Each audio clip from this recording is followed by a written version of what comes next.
So now we'll move on to integration. We talked about it a little bit earlier. During the due diligence process, you really need to focus on integration. I don't want to harp on that too much, other than to say that the goal is to make sure that you clearly define the activities that have to be completed in order to be successful achieving your planned synergies or merger objectives. So when we talk about activities, we're not talking about, well, revenue growth has to be 3%.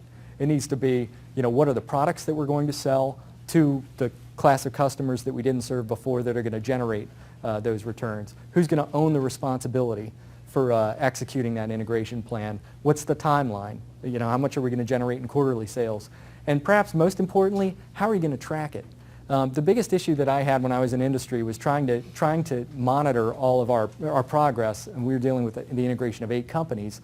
But you go into this black hole after the acquisition where you're so swamped, but there weren't information processing systems in place to provide you with access to the information that you needed to track your progress. So our revenues were going up, but were our revenues going up because we were successful with our plan to cross-sell, the revenue synergies, or were they just up because of our normal organic growth? What we found was that they were up because of our organic growth, and we weren't as successful as we thought we were in the cross-selling. But by the time you found out, you couldn't really do anything about it.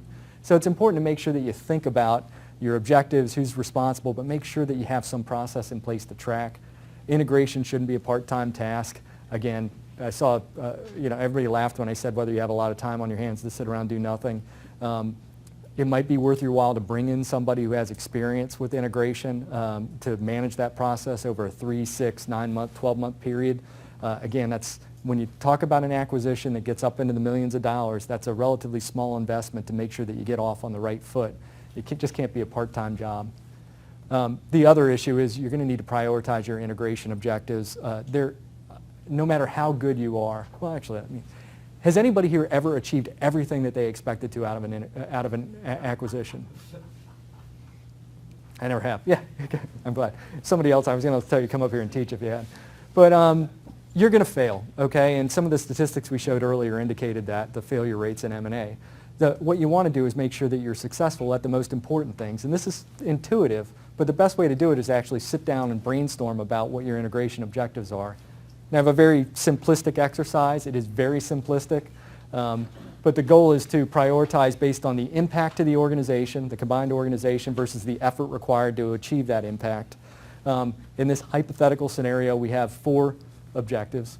The consolidation of administrative functions, which is something that's going to provide some cost reductions to the entity. It doesn't require a lot of effort, so it's something that can be done fairly quickly.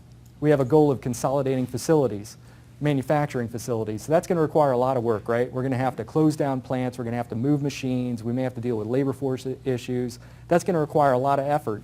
And by the way, it may not result in that big a savings to the organization. So low impact but high effort.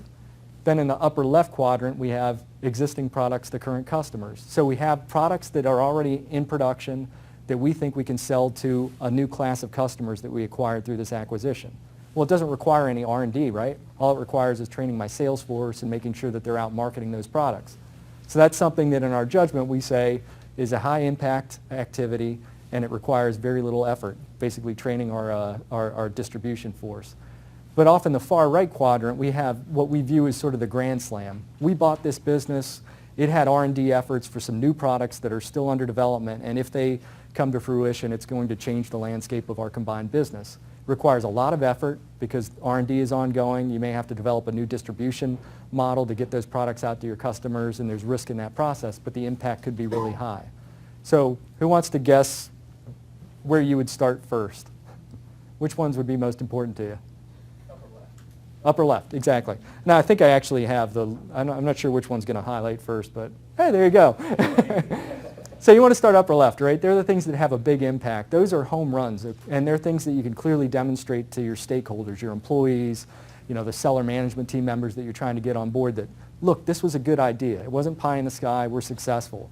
I think one of the biggest issues you'll run into in integration is a lack of communication because there may not be anything to communicate. If you can achieve these, you've got something solid that you can point to. Next.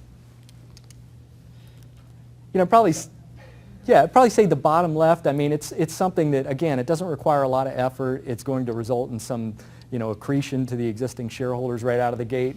But that far upper right quadrant is probably very important to me as well. So that's probably going on concurrent with this. I mean, that's a long-term objective. It's not something that you're going to step away from and say we're not going to focus on it at all. But guess what the least important one is? I guess it's obvious, but the things that are going to require a lot of effort but have very little impact on the organization. Now, this is a simplistic model.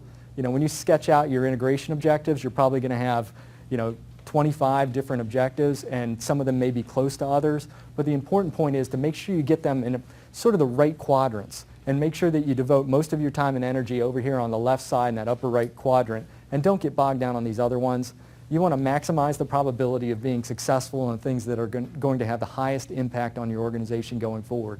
Again, a lot of times what we typically see is there's a whole list of things, everybody's given specific tasks, and there really isn't any prioritization. And we all know there are trade-offs that we make in business on a daily basis because you have limited time in a day.